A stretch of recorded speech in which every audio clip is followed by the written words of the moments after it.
오늘 제목 같이 읽어볼까요? 시작. 혼자가 아닌 함께 세워가는 나라. 할렐루야. 아멘.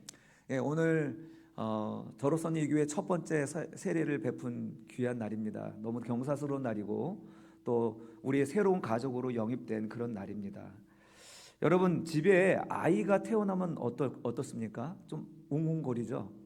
예. 집에 아이가 태어나면 어떤 일이 일어나죠?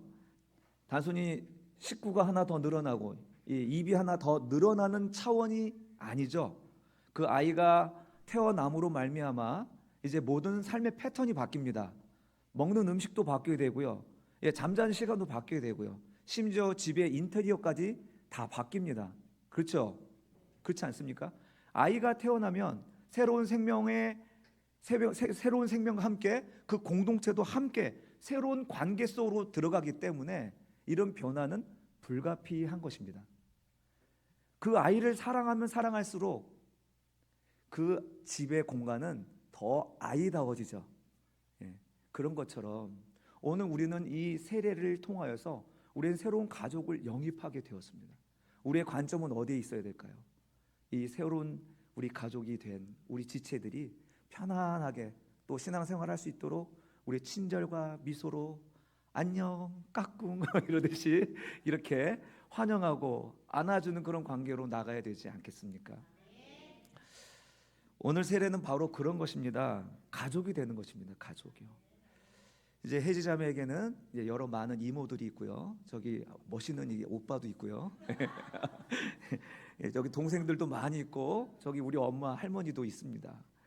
이렇게 새로운 가족의 형태로 우리가 새롭게 신앙생활을 하게 되면 이제 험한 세상에서 얼마나 힘이 되고 위로가 될까요? 우리 교회가 진실로 그런 교회가 되기를 간절히 바랍니다. 우리 혜지 자매뿐만 아니라 우리가 다 그런 가족인 거 맞죠? 예, 한번 우리 서로 옆 사람을 바라보면서 인사합시다. 함께 옆에 있어줘서 고마워요. 예.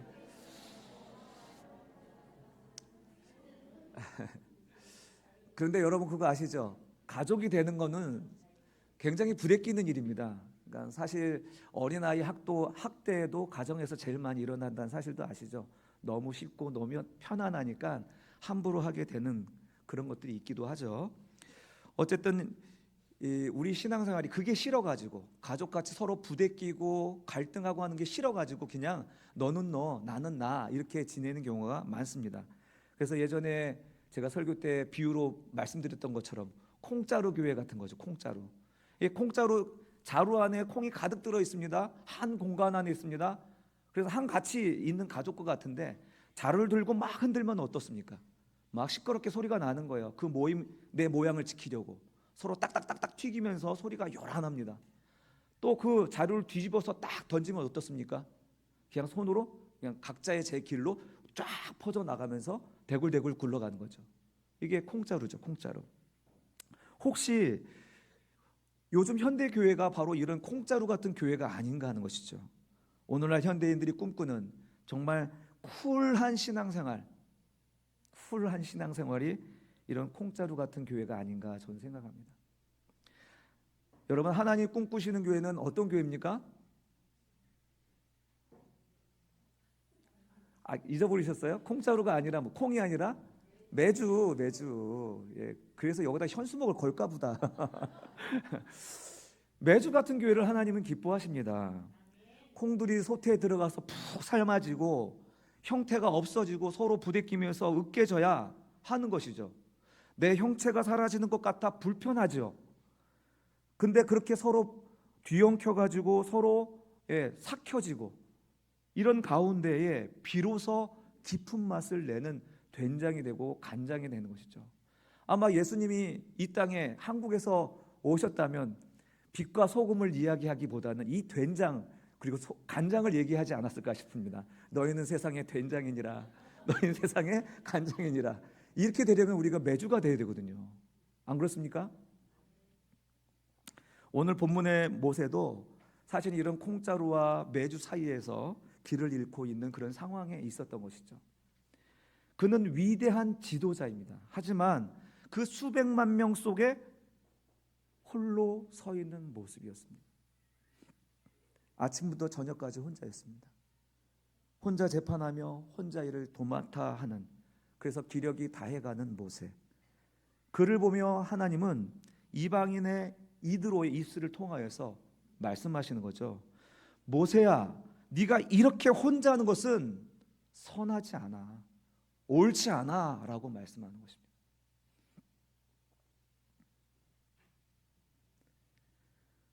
사랑하는 성도 여러분, 지난 1년 동안 얼마나 수고 많이 하셨습니까? 주를 향한 열정으로 우리 달려왔는데 때로는 지치고 힘들어서 어쩔 때는 광야의 먼지처럼 메마르고 기력이 쇠해지는 것을 느낄 때가 있는 것이죠. 오늘 본문의 모세가 그랬습니다. 아침부터 저녁까지 그는 거룩한 사명이라는 이름 아래서 정작 그는 서서히 무너지고 있었던 거죠. 우리도 그와 같을 때가 많습니다. 내가 아니면 안 된다는 그런 책임감이 나를 짓누르고, 혹은 나 혼자서라도 이것을 감당해야 돼 하는 그런 비장함으로 나를 이 번아웃의 길로 스스로 몰고 갈 때가 얼마나 많으셨습니까?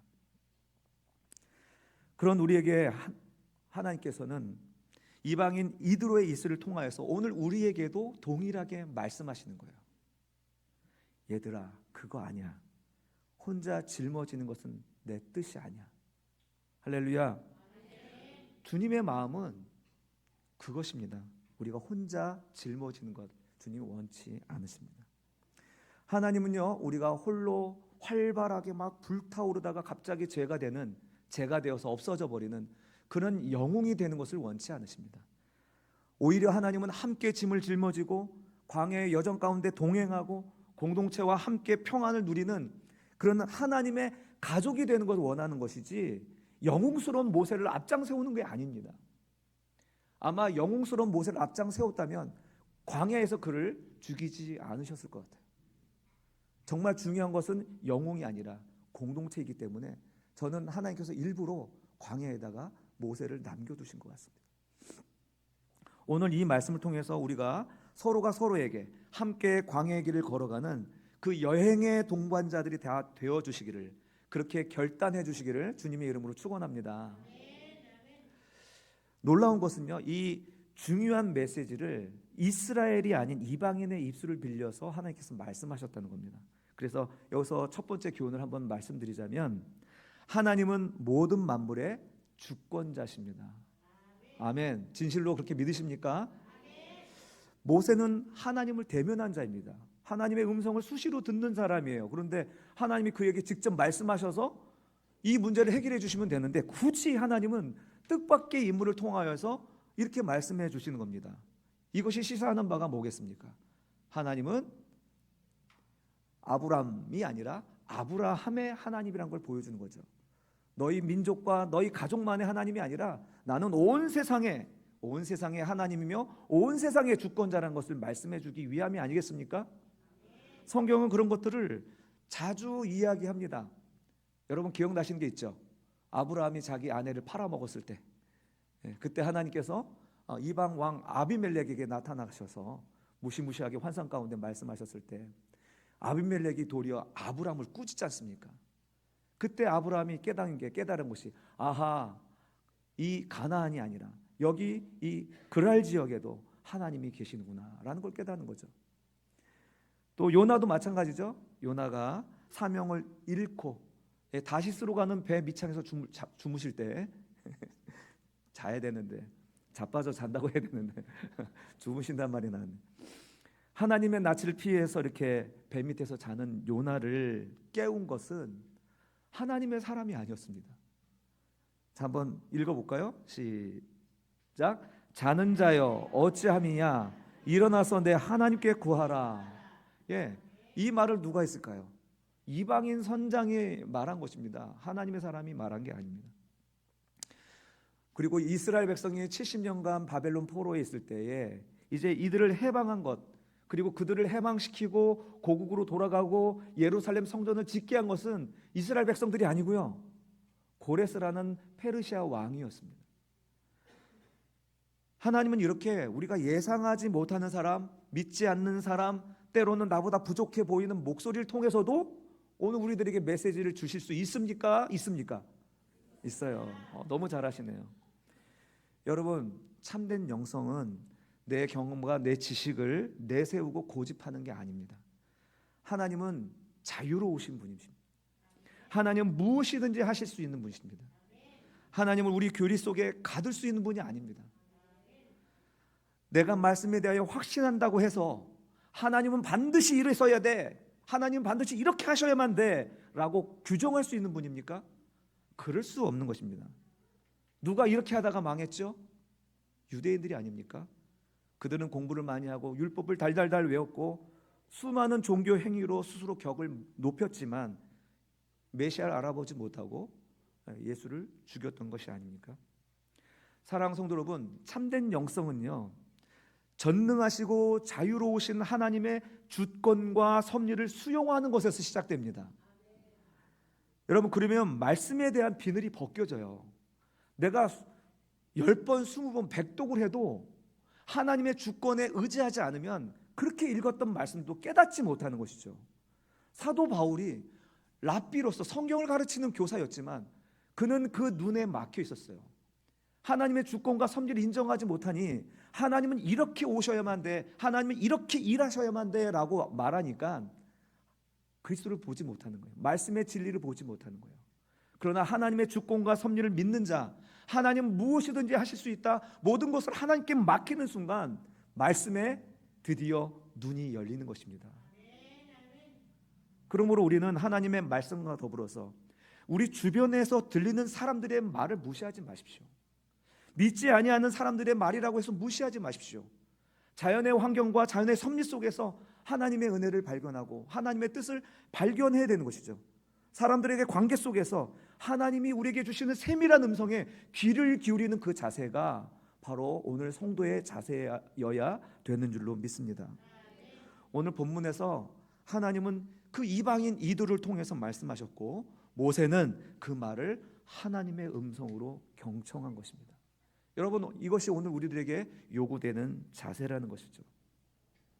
이렇게 우리 또한 하나님의 그 주권과 섭리를 믿고 하나님의 말씀에 눈이 열려서 환경을 통해서 하시는 말씀, 또 가까운 이웃을 통해서 하는 말씀, 불신자들이 비판을 하는 그 말씀, 또 자연의 움직임과 사람들의 관계 속에서 하시는 음성에 귀 기울이셔서 하나님이 가라고 하시는 바른 길을 한 걸음 한 걸음 걸어가는 우리 옥토교회 성도님들이 다 되시기를 주님의 이름으로 축원합니다. 두 번째 우리에게 주시는 메시지는요, 한번 같이 읽어볼까요? 시작. 함께함은 성도의 본래 존재 방식이었습니다. 함께하는 것은요, 성도들의 본래 존재하던 방식이었습니다. 나무는 땅에 심겨지는 것이 그들의 존재 방식이고요, 물고기는 물속에서 헤엄치는 것이 그들의 존재 방식입니다. 함께함은요, 바로 우리가 원래 존재하던 방식이었습니다. 17절 한번 같이 읽어보겠습니다. 시작.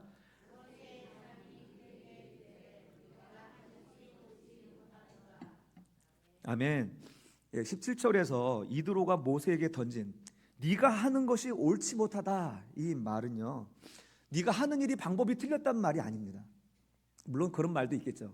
근데 그보다 더 앞서가서 어떤 메시지가 있냐면 네가 하는 것은 선하지 못하다는 뜻입니다. 네가 하는 것은 옳지 못하다, 로토브, 선하신 하나님이 행하시는 일들과 반대되는 길을 가고 있다는 얘기를 하는 거예요. 선하지 못하다, 로토브, 네가 하는 것은 옳지 못하다, 보기에 좋지 않다라는 거예요. 문맥으로 볼 때 네가 홀로 이렇게 애쓰는 것은 하나님 보시기에 선하지 않아, 하나님의 창조 원리와 맞지 않아 라고 이야기하는 거예요. 성경을 깊이 읽으신 분은 이 단어가 딱 들려주실 때 딱 느낌이 오신 분들 계세요. 뭐가 느낌이 오시죠? 아, 맞습니다. 예. 자, 예.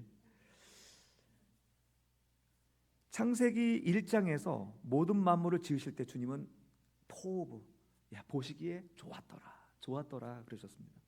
당신의 마음과 합하였기 때문에 좋았던 거죠. 근데 2장에 들어와서 딱 한 번 처음으로 좋지 못하다라고 말씀하십니다. 그게 뭐냐면 네 혼자 있는 게 좋지 못하다는 거였어요. 혼자 있는 것이 옳지 않다라고 얘기한 것입니다. 그래서 어떻게 해요? 돕는 배필을 주십니다. 이것이 하나님이 우리들에게 하시는 일이에요. 혼자 있는 자들에게 돕는 자를 붙여주시는 거죠. 2장 창세기 2장 18절 같이 읽을까요? 시작.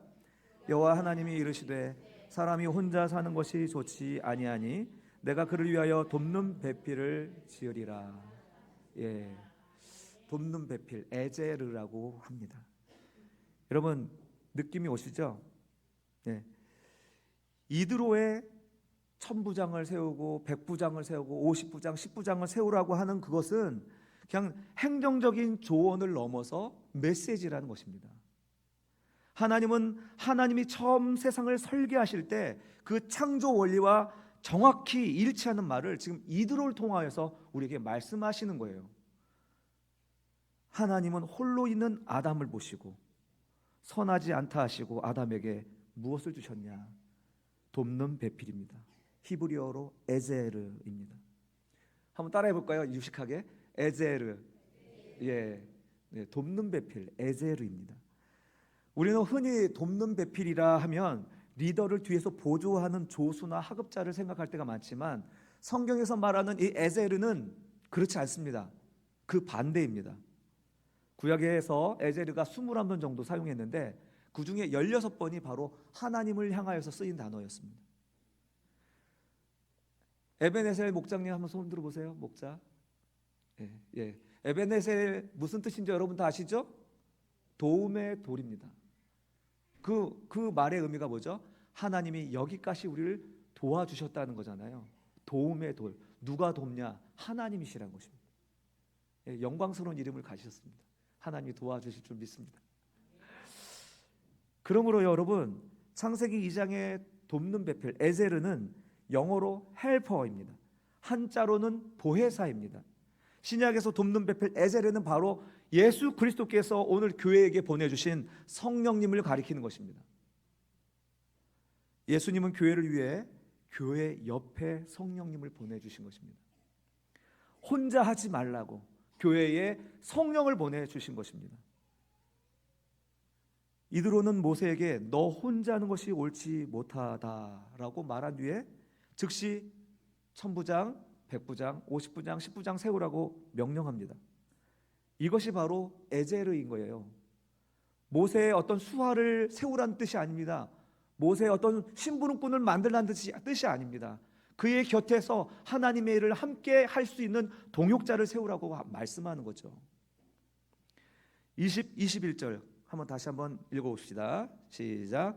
그들에게 율례와 법도를 가르쳐서 마땅히 갈 길과 할 일을 그들에게 보이고 너는 또 온 백성 가운데 능력 있는 사람들 곧 하나님을 두려워하며 진실하며 불의한 이익을 미워하는 자를 살펴서 백성 위에 세워 1000부장과 100부장과 50부장과 10부장을 삼아.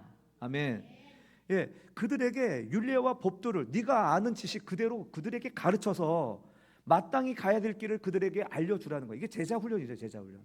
그런데 조건은 그런다고 해서 다 제자가 되는 게 아니고 다 10부장, 100부장, 1000부장 되는 게 아니고요. 그 다음에 어떤 사람이 됩니까? 예, 능력 있는 사람, 예, 하나님을 두려워하는 사람, 진실한 사람, 불의한 이익을 미워하는 사람이라는 거죠. 그러니까 마땅히 그런 소양을 가지고 있는 사람을 지도자로 세워서 너와 함께 동역하라고 하는 것입니다. 이것이 신약의 전통으로 이어가지 않습니까? 이스라엘은 이런 전통으로 계속 해왔고 신약의 성경의 교회 모든 전통은 그 전통을 따라서 교회를 이끌어왔던 것이죠.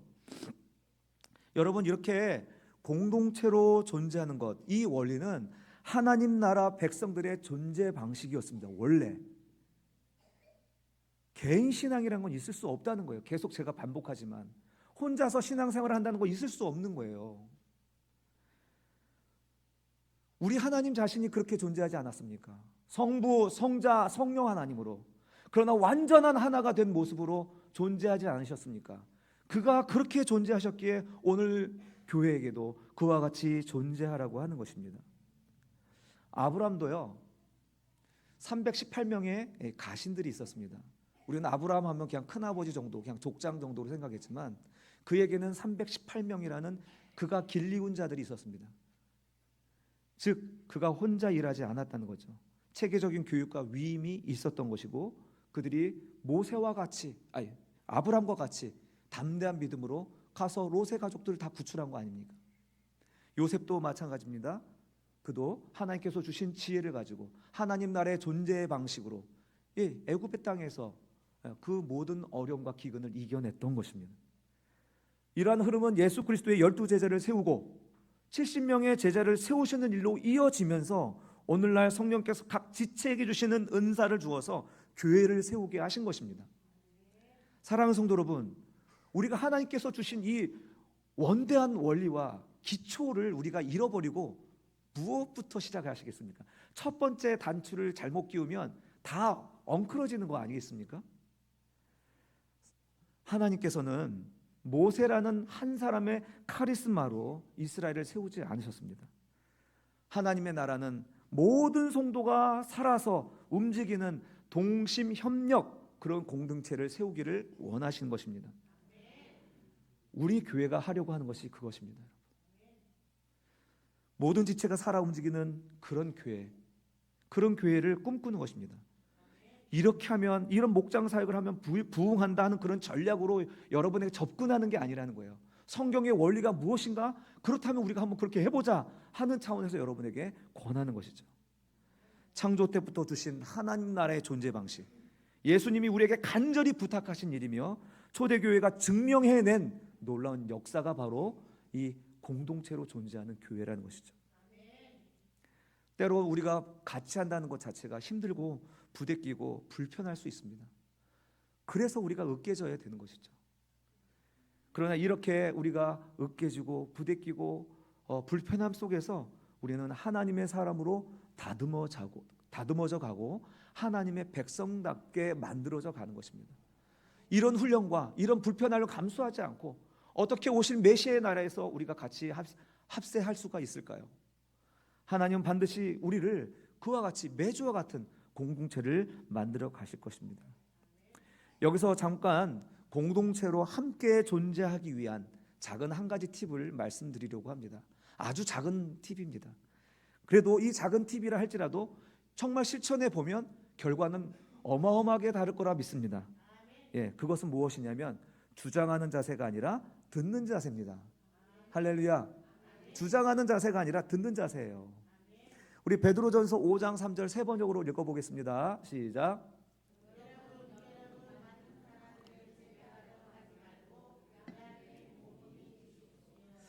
여러분, 우리는 알게 모르게 사람을 지배하려는 욕구가 굉장히 커요. 내가 조종하고 내가 생각한 대로 사람을 이끌어 가려고 하는 그런 욕구가 굉장히 커요. 근데 그게 갈등의 원인이 된다는 사실입니다. 우리가 함께하고 주님 오시는 날까지 멀리 가기 위해서는 주장보다는 질문하는 것입니다. 주장보다는 뭐요? 질문하는 것입니다.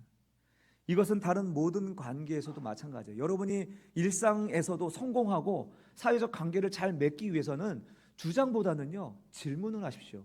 질문은 내가 몰라서 하는 게 아니라요, 그 사람의 어리석음과 틀린 것을 묻는 것입니다. 스스로 발견할 수 있게. 내가 지적해서 폭로되잖아요. 그게 맞는데도 기분이 나빠요. 벌거벗겨진 느낌이니까. 그러나 질문을 해보세요. 자기가 스스로 깨닫습니다. 직장에서 이렇게 질문하는 사람은요, 회사에서 사람들을 연결하는 유능한 사람이 됩니다. 이런 사람의 주변은 생산성이 높을 수밖에 없는 거예요.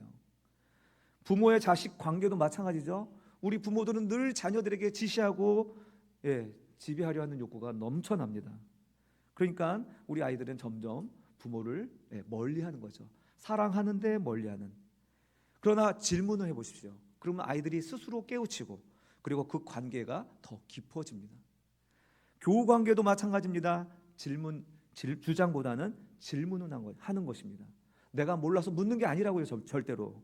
질문을 통해서 문제가 분명히 드러나도록, 스스로 그 문제를 해결할 수 있도록 자꾸 질문하는 거예요. 정말 그렇게 하는 게 맞을까? 이렇게 하는 게 맞습니까? 계속 질문하다 보면 나오는 거죠. 여러분, 이것을 소크라테스가 말한 삼파술입니다. 삼파술. 저도 어릴 때 삼파에게 의해서 태어났다고 하는데 집에서 났습니다. 약간 삼파가 막 힘을 주라고 애를 쓰면은 우리 어머니 힘을 줘가지고 뻥 하고 튀어나왔는데 제가 막 굴러다녔다고 합니다. 삼파는 자기가 애를 낳지 않죠. 애를 낳도록 도와주는 게 산파의 일입니다. 질문이 바로 그거라는 거예요. 질문을 하고 도와주면 생명을 잉태하는 것이죠. 모든 관계의 생명력이 여기서 비롯되는 것입니다. 사랑하는 성도 여러분, 예수님은 인류 역사상 가장 탁월한 산파술을 사용하셨습니다. 예수님은 진리를 머릿속에 사람들에게 막 주입하기보다는 어떻게 하셨습니까? 그들에게 질문을 하면서 제자들에게 진리에 가깝게 인도하셨습니다. 그야말로 선하신 목자십니다. 우리 목자가 얼마나 좋으신지 그의 제자들 그분을 닮아야 되지 않겠습니까? 그런데 우리가 뭐라고 내 말이 진리가 아님에도 불구하고 내가 실수할 수 있음에도 불구하고 왜 그렇게 지시하고 지배하고 지적하는지 모르겠습니다. 지배하고 지적하고 지시하는 것 대신 질문과 경청으로 한번 자막 볼까요? 지시와 지적과 지배 3G 대신 질문과 경청으로 한번 따라합시다. 지지배하지 말고 질문하고 경청합시다.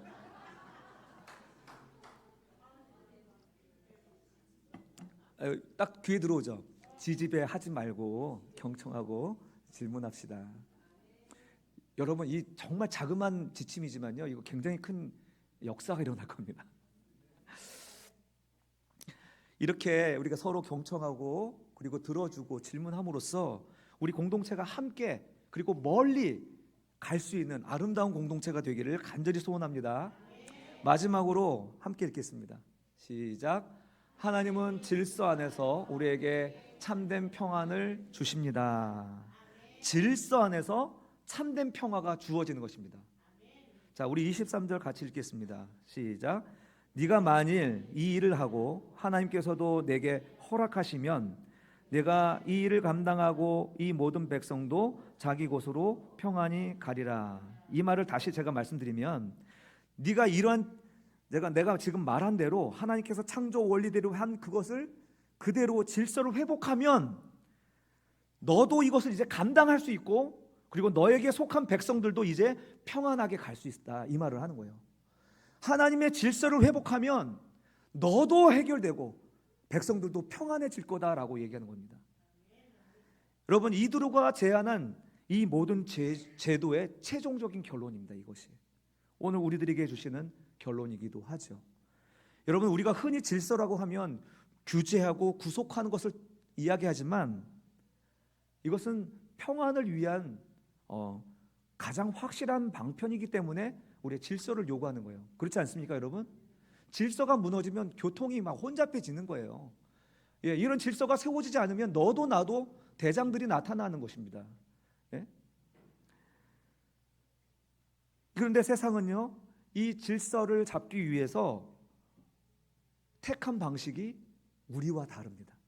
세상은 이 질서를 잡기 위해서 어떤 방식을 택하냐면 바로 영웅을 만드는 것입니다. 공감되십니까? 세상은 이 질서를 잡기 위해서 영웅을 만들어요. 그 영웅의 그 영향력과 그 권력과 힘을 통하여서 질서를 잡아야 되는 거예요. 이게 세상이 질서를 잡는, 그래서 평화를 유지하려고 하는 방법인 것입니다. 그래서 상당한 효과를 거두는 거예요. 그런 영웅들이 나타나 줘야지 뭔가 좀 내 마음도 편해지는 거죠. 그런데 여러분, 수월하지만 이것은 참 기초적이고 초보적인 거예요. 여러분, 왕정이 얼마나 편합니까? 왕이 한마디만 하면 다 되는 거잖아요. 그런데 민주정치가 어떻습니까? 민주정치는 각자 자기가 왕이 돼서 자기 의견들을 이야기하니까 의견이 수렴이 잘 안 돼요. 얼마나 힘듭니까? 그러니까 왕정 정치를 하는 게 더 낫지 않겠나 하는 생각도 들 때가 있죠. 워낙 말들이 많으니까요. 그러나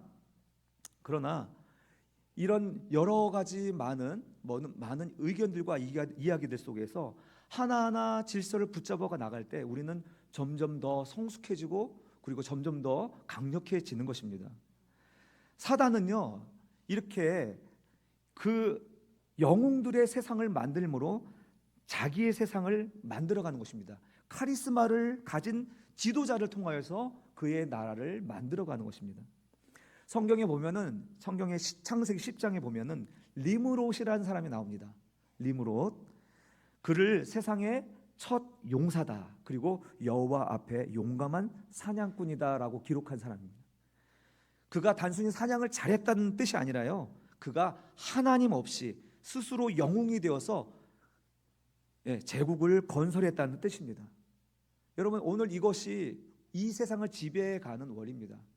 여러분, 하다못해 우리 TV 드라마의 스타도 마찬가지 아닙니까? 스타, 그를 통하여서 만족을 누리고, 또 아이돌, 우리 자녀들이 그 아이돌을 좋아하는데 이 아이들을 통하여서 만족감을 찾아가는 이 모든 것들이 사실은 세상을 지배하는, 세상 권세 잡은 자가 지배하는 원리인 것입니다. 영웅을 통해서 지배하는.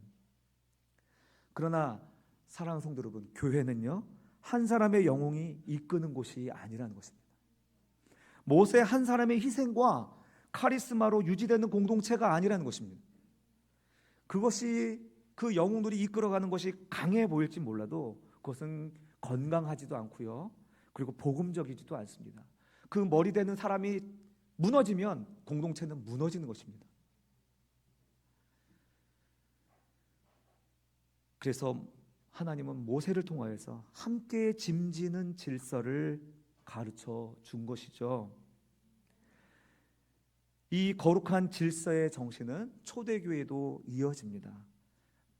사도들은요, 12사도가 얼마나 영광스러운, 예수님을 직접 보고 모셨으니 얼마나 영광스러운 사람입니까? 그런데 이들이 자기들만이 일하는 것이 너무 버거웠어요. 지쳤어요. 그래서 어떻게 했습니까? 제자들을 세웠습니다. 7 집사를 세우는 사건으로 나아갑니다. 그렇게 하면서 사도들이 말씀과 기도에 전무하도록 하게 되었고, 성령과 지혜가 충만한 자들이 이제 사도들이 했던 사역들을 감당하게 됐던 것입니다. 그래서 예루살렘 교회는 이렇게 어떻게 됐습니까? 비난과 갈등이 사라지고 하나님의 말씀이 더욱 흥왕해졌다라고 이야기하는 것입니다. 이후에 이제 사도들이 이제 복음을 증거하다가 죽어요. 1명, 2명 순교의 제물이 되어버립니다. 여러분, 그 정도 되면 교회는 이제 무너졌겠죠? 그 예수님의 제자 12명이 사라지니까 이제 교회는 끝났겠죠? 아니요. 정반대의 일이 일어났습니다. 함께 짐지는 그리스도의 몸이 형성이 되니까 이 사도들이 다 순교하고 없어졌어도 오히려 더 부흥하고 성장하는 일이 발생한 거예요. 그건 역사가 증명하고 있는 것입니다.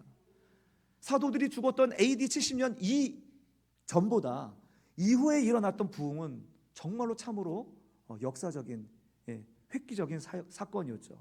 그래서 312년에 기독교를 공인하기 이르기까지 단 250년에 교회가 복음화가 됐다는 이 놀라운 사실을 우리가 한번 생각해 볼 필요가 있는 거예요.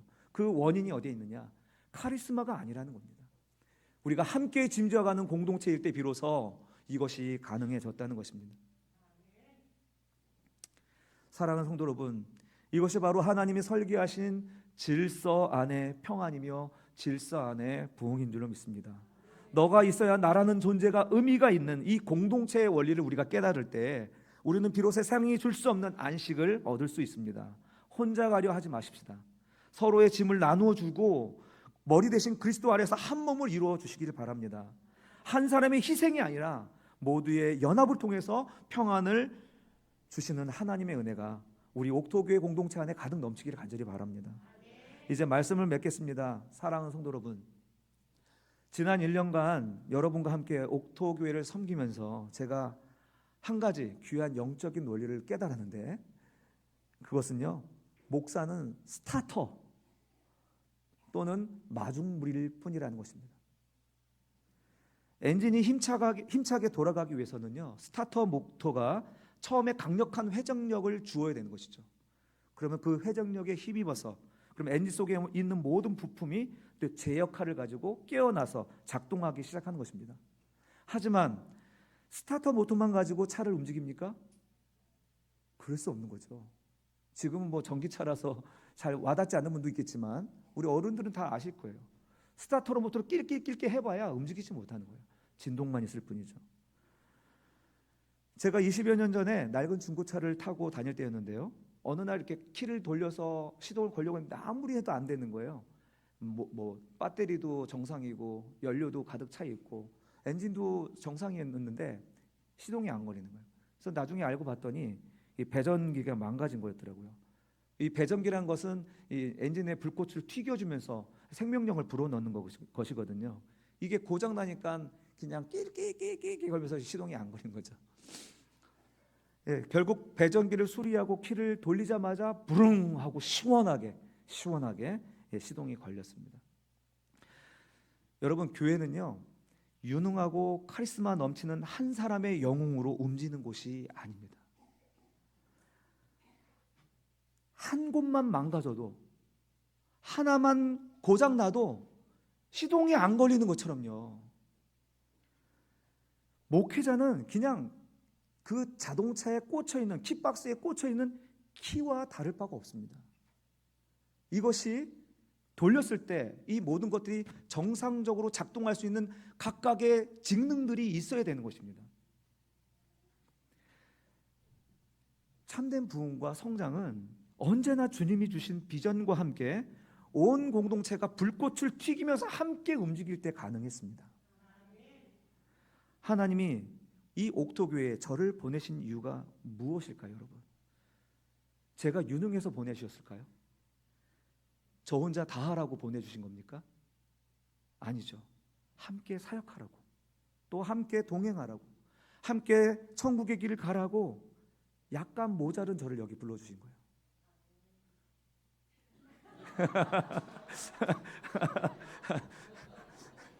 저는 봤습니다. 아니, 맞습니다. 진짜 그래요. 여러분, 제가 유능한 사람, 여러분이 좀 우리 재정이 넘쳐나면 더 훌륭하고 유능한 사람 불러주셨겠지만 정말 실제로 전 부족하고 무능합니다. 연약합니다. 그런데 저를 이렇게 불러주신 것은 우리가 함께 하도록 저의 연약함을 주셨고, 함께 할 수 있는 지체를 허락하시려고 저를 불러주신 것 같거든요. 그렇게 하면 그동안 우리가 함께 도달하지 못했던 그 도달하는 목적지까지 우리를 도달할 수 있도록 하나님 그렇게 섭리하신 거라고 믿을 수밖에 없어요. 제가 어떻게 여기 올 수 있었습니까? 저도 스스로 믿겨지지가 않아요, 솔직히. 사랑하는 성도 여러분, 하나님께서는 그저 이 kit박스에 꽂혀 있는 끼처럼 저는 하나의 비전을 가지고 온 비전 메이커일 뿐입니다. 그러나 이 비전을 실행할 수 있는 것은 여러분들이죠. 저에겐 실행 능력이 없습니다, 여러분. 실행 능력은 여러분에게 있는 거예요. 모터는 모터가 돌아가야 되고, 연료는 그 인젝션에서 연료를 뿜어줘야 되는 거예요. 키가 그 일을 하는 게 아니잖아요, 여러분. 키는 그것을 그냥 제시할 뿐이고 시작을 알리는 것뿐이고, 나머지는 여러분들이 같이 실행하면서 움직여줘야지, 불꽃처럼 타올라야지 이제 이 고물차가 스포츠카처럼 앞으로 나가는 것이 아니겠습니까? 그러니 사랑하는 성도 여러분, 하나님의 비전이 우리에게 주어질 때 여러분 이 비전을 킵해 주십시오. 여러분은 비전 키퍼들입니다. 전도부, 선교부, 찬양부, 선교부, 이런 각 부서가 따로따로 비전을 품는 게 아니라요, 하나님이 세우신 질서 안에서 한 방향으로 비전을 세워나가는 것이 우리의 숙제입니다. 이 비전을 품고 스타트를 끊으면 이제 우리 장로님들과 권사님들이 그 바통을 이어받아서 그것을 킵하고, 그리고 우리 모든 성도님들이 그것을 품에 품고, 아직 이루어지진 않았지만 하나님께서 주신 비전이니 잘 될 거야 라는 그런 기대하는 마음으로 기도하고 이것을 확장하고 성숙의 단계로 나갈 수 있도록 우리가 함께 협심동력해야 되지 않겠습니까? 우리가 만약에 정말 그와 같은 방향으로 나간다면 우리는 정말 세상에서 지탄받는 교회가 아니라 가장 주목하는 교회가 될 줄로 믿습니다. 바로 그 주인공들이 바로 저와 여러분인 줄 믿습니다. 사랑하는 성도 여러분, 이제 오늘 이드로의 권면을 받으십시다. 혼자 하는 것은 옳지 못하다, 그것은 선하지 않다. 혼자가 아닌 함께의 신비 속으로 우리가 함께 들어갔으면 좋겠습니다. 주님이 주신 그 질서 속에서 우리가 기쁨으로 순종하며 서로의 짐을 기꺼이 나누어 지십시다. 그때 비로소 우리는 옥토교회는 이 멈춰선 고물차가 아니라 하나님 나라를 향해 힘차게 질주하는 스포츠카 같은 그런 엔진이 될 줄 믿습니다. 우리 모두가 거룩한 질서 안에서 하나님의 평강을 누리며 세상을 변화시키는 거룩한 동역자들이 되어주시기를 주님의 이름으로 축원합니다.